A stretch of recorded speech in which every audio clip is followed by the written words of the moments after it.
Breaking news.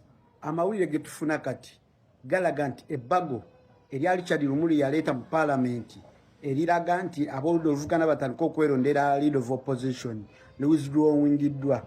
Richard Lumu asabye parliament ebbago liveeyo. Kakirindiddwa parliament okukakasa nti oba ddala lyakuvaayo. Amaanyi g'abantu we gastandinga gawangula. So abantu wetwasawo ne tugamba nedda. Libadde lyogeza Abannayuganda ebigambo era nga batunulatunulamu abamu bagamba nti nedda, abamu nga naye ekyaddaaki nti naye lutunuddemu ye kennyini n'alaba nga terisaana n'alagira bakole ki balijje. Naye ono avuddeyo kutemeetamiramu lwaki olowooza ebbaga eryo asazeewo balijjeyo. Lumuli kyadyakkiriza nti yayokya ebbago lyabadde yaleeta ng'asaba parliament ekyuse mu ngeri gye balondamu leader of opposition. Olunaku lwa leero asabye parliament balijjewo, bali withdrawing. Musooke mulabe ka video kaneeno Lumuli Kyaddi ng'asaba parliament withdrawing ebbago eryo gye mbabuulire. Lwaki Lumuli Kyaddi asabye parliament ejjewo ebbago eryo. Madam Speaker, most of them were not in favor of the bill which I had moved, except a few, which I cannot mention here. Madam Speaker, with that, I accordingly seek permission that the bill be withdrawn. Thank you very much. Kakati olunaku lwa leero ngenze ku website ya parliament ng'ekigendererwa ekintutteyo nga njagala kumanya biki ebiri ku order paper leero bye bagenda okuteesaako olunaku lwa leero. Kakati mbadde njagala kulaba oba ebbago lya Lumu kwe liri ku order paper, naye muga Katonda mugulu noonyeza buli wamu nga siraba bbago lya Richard Lumu ku order paper. Ne ntandika okwekengera era ne njagala nnoonye ebbago lya Richard Lumu ku website ya parliament ndi downloading neyongera okulisoma era ne likola ki ne limbula neyongera okukola ki okwekengera. Kakati ekyo kiraga nti Lumu okusaba parliament ejjewo ebbago lineeno tekizze by surprise, babadde bakimanyi. Kirabika babaddewo okwogera eri munda wakati w'aba players ab'enjawulo, Richard Lumu, ab'opposition, then n'aba state tosobola kukibajjamu. Kakati ne batuuka ku conclusion egamba nti ebbago lineeno katulijjewo. Lumuli Kyaddi alina ensonga lwaki aggyewo ebbago eryo. Bw'abanga abaddeko omuseesa era n'omuseesa alina ensonga lwaki aggyewo ebbago eryo. Newankubadde Lumuli Kyaddi ye wabadde asaba parliament eggyewo ebbago eryo agambye nti yayogeddemu n'ab'opposition abasinga nga tebakola ki tebafavoringa bbago eryo. Naye waliwo ensonga endala ez'omuki ez'omunda. Mujjukire emabegako wali eri nabagamba nti ebbago lya Lumuli Kyaddi ne bwe kibanga ekigendererwa kyalyo kyakulemesa NUP kuleeta leader of opposition gwe yagala, ekigendererwa ekyo baali tebasobola kukikola ki kukifuna. Kubanga mu bbago lya Lumu agamba oba abadde ayagala ennonda eriwo eya leader of opposition okuba nti n'ekibiina ekisinga ababaka abangi ekya-opposition mu parliament kyekirina okumulonda eveewo, omubaka oyo abeere ng'alondebwa ababaka bonna ab'opposition mu bibiina byonna abatuula mu parliament. Ne mbagamba nti ne baba nga baleese enkola eyo era NUP babadde tebagenda kusobola kugiremesa kuleeta candidate gwe yagala era candidate oyo babadde tebasobola kumulemesa kuyitamu lwa nsonga nti NUP era ebeesinga bireera ebibiina byonna numerical advantage ng'obigase byonna.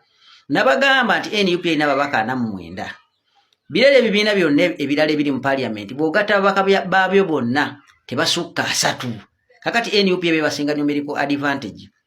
Newankubadde era Lumu abadde agamba nti NUP ng'ekibiina ekirina numerical advantage mu parliament kirina nominating abantu 3 babasindike mu parliament bali eri ababaka bonna opposition balondeko gwe baba basiimye era kyali kijja kufavoringa NUP kubanga NUP nabo babadde bajja kusooka kutuula begeyeemu nga ttiimu basindikeyo abantu basatu naye nga bamanyi twagalako omuntu ki omu era oyo gwe baba bagenda okukola ki okusibirako so olumu kibadde tekimukolera abamu babadde balowooza mbu simanyi ba independent babadde bagenda kulonda ba independent babadde tebagenda kulonda kubanga ba independent tebalina kibiina kya byabufuzi mwe bakola ki mwe bagwa oba kitegeera ne mu iPod tebali represented yabo bateeka bali aba NRM babadde tebagenda kulonda kati eyembeera bwe tebadde tegenda kufevalinga lumu ne wezibanga intentions zize zibadde mbi ngabaddeko omuseesa kibadde kisobola kukola ki kuyisaamu kyabadde baagala nze ngamba y'ensonga lwaki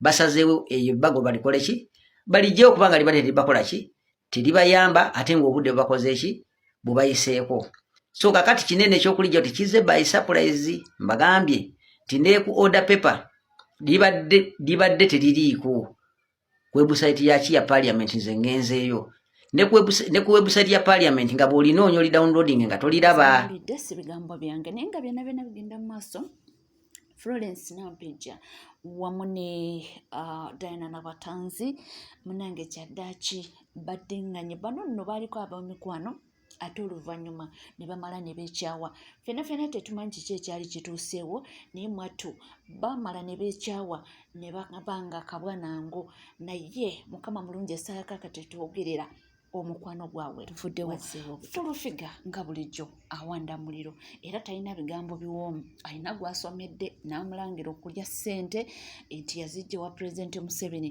n'atazikozesa ebyo byali bisaanidde kukolebwa ogenda ongeyageya nakwesonyiwa okwogerako please nze nakwasa Allah subhanahu wa ta'ala w'obuyinza nze milioni 697 nga zaali zakusoma dduwa nze nyingire mu ezo sente zimu esala nakukwasa Allah era ketina mugamba nze mulope wa Allah sigenda mulope wantu wonna wajja January so wani no nakulope wa Allah please give me a break and leave me alone nagano okwogerako nakubulookinga buli wantu byonna kukola wate wansiima ne wamuze nze nakutuusaayo wa genocide nze nakutuusaayo sente zasooka okugulamu kibenzi zava wa genocide musale era z'abasiraamu n'ozisuwamu ebyo emotoka ebitatuuka na zana sente zetwali tukosa zibadde zange it's my money my own money nga nzija mu bizinesi yange netutambula buli wamu nga n'oluusi emotoka zange zifa zigwa nengenda wale wanamugera ku bondi wale mmengo wamanya nze namugera nampe emotoka n'olumu yasiba emotoka nga tuli ewa genocide musale nga emotoka yerudeyo nga mweyaziseeko emotoka mwanyi nazo yonna mugera era mwebaza omusajja oyo ow'omutima mulungi kiki kye wateeka nviiraako ddala muba oyogerako nvaako sikwogerako nakubulookinga buli wantu sikunyegwadde okukomentingako wadde okola ki ogenda onteeka mu ttooko onjogerako ewa looya wansanga nabo dda namuyambako ne ku poliisi dda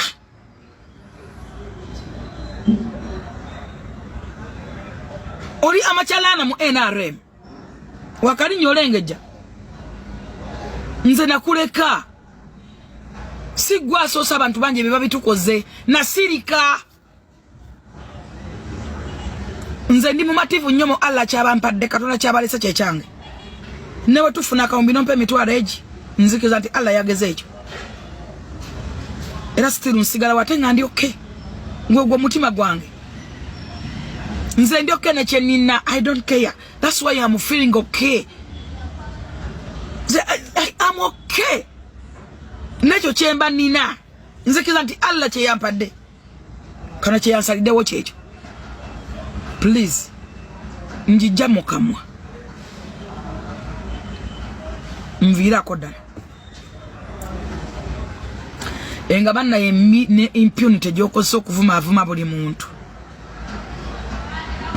oza wabba nnyinyi ezo tulabyeko abantu abajjewo amuzeeyo akawumbi n'akalya mu nnaku ezi n'abula ku bannene wayita eddakiika ezi oleka tewamanyako ku mama Nakyobe ng'ali mu ofiisi mubulirizaako abaana bagundi bafaizo sente bajjanga mama Nakyobe ba abe fe tulabye ebintu ne baba wa sente za ghetto oyina azikwata yekka n'abula nemusigala nga mwasaamiridde ne wayita omwaka gumu nga talina kuwadde ennusu olusanvu. Ezo ssente za Museveni ze mubba teziriimu mukisa.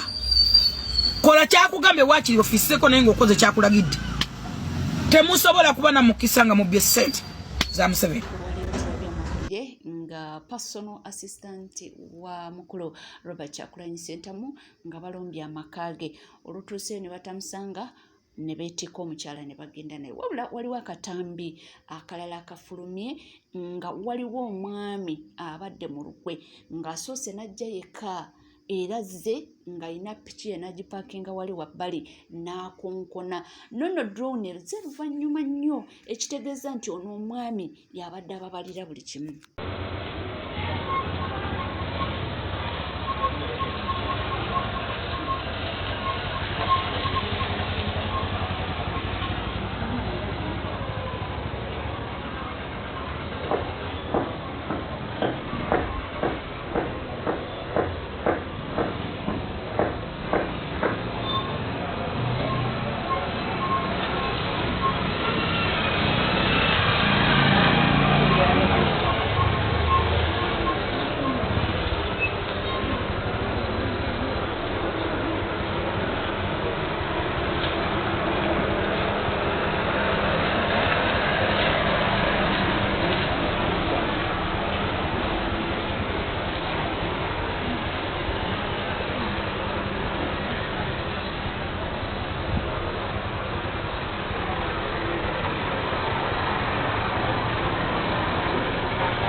Katambi ako ediru bwetyo bwetambudde oyo omwami Rastafarian yasoose okujja ng'ali ku piki bulungi ndowooza oba yabadde azze kale akonkone bamuggulire ayingire alabe oba omwami gy'alidde n'atemye ku bali naye bwe bityo bwe bitambudde nga tuvuddeko eyo ensonga ya mukulu enginiya Kaweese Kyalanda era abantu bakyamogerera ayinza okugamba nti oba mafuukule naye ye kennyini eyabireeta.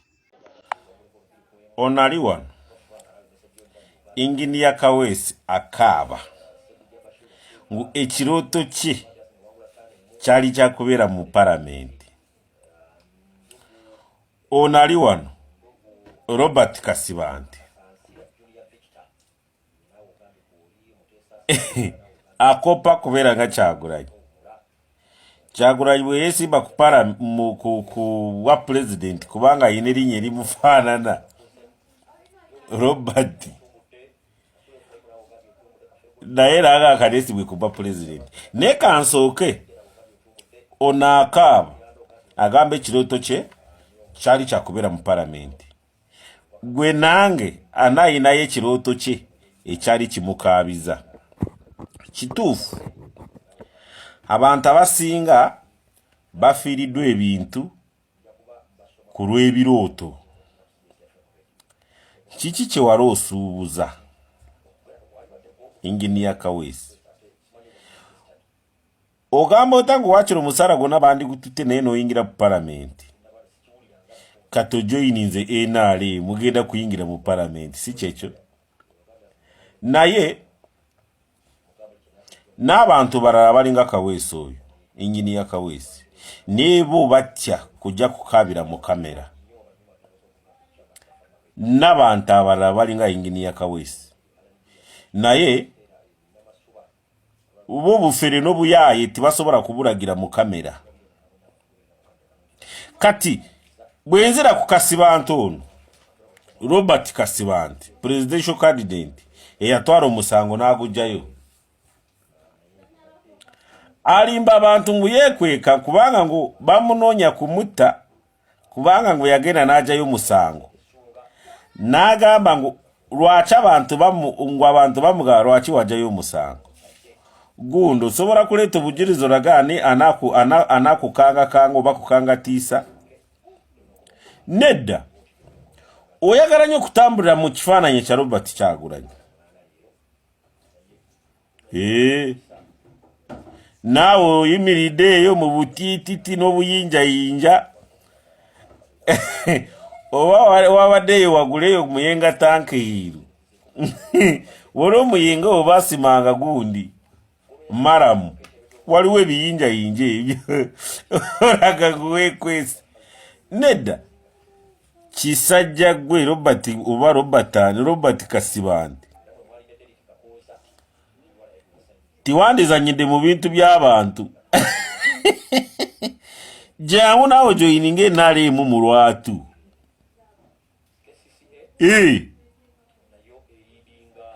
Kati lwaki okola ebintu ebyo? Kati bana basajja babiri ono Robert Kasibante nono Engineer Kaweesi bebamu. Kati kankubuulire Engineer Kaweesi akopa byono ebya Munyagwa akopa bya Munyagwa wama Munyagwa n'ogamba kinoguma oli wowiitu eri kyegeegwa ninkukunda n'onkunda banange olwo si Lukiga si Lunyankole si Luki Rutagwenda. Sajja yati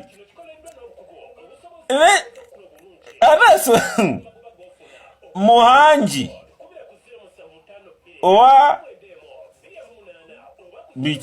Muhanji ono wa Comedy Store abazanyi baabo okimanyi binyuma ku Comedy Store. Abazanyi baabo ba comedy abe mukibi wakola bubi abe mukibi akandolindoli wakajjako bano bandizanye mukandolindoli bulungi.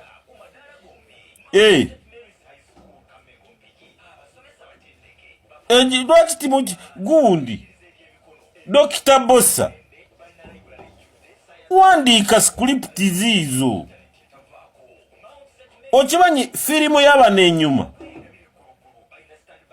n'obeeramu akita eyawayo sente mpaka ayingidde mu palamenti n'akaaba, n'obeerako ne akita akopa munne naye neyeekweka, n'obeerako noone yagamba nituyamba President Yoweri Museveni natatuwaayo wadde mubaka n'omu. Yaane yakyogera, muteeke mu comment section.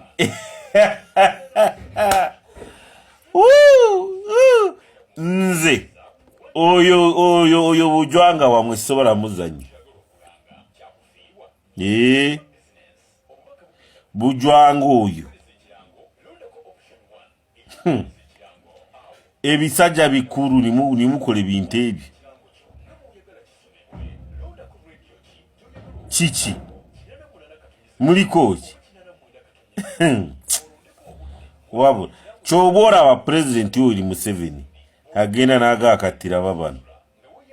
Bw'osoma history ya President Yoweri Museveni, oyo comedy yamukola.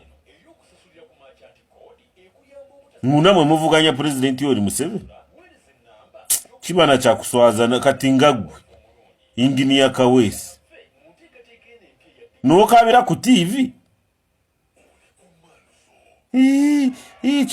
Kiroto kyange oli mu byekyana kitungu eyo yange, motoka neyitawo eyo yange, kati munagambe yange nange kati mulwana naye motoka yagenze. Kati bwa Engineer bwaki bali kubanga wekomide ku MCK TV tuwerabira kubanga subscribinga, ringinga that notification bell, sharinga, likinga ebisigadde tukomawo nabyo tuva.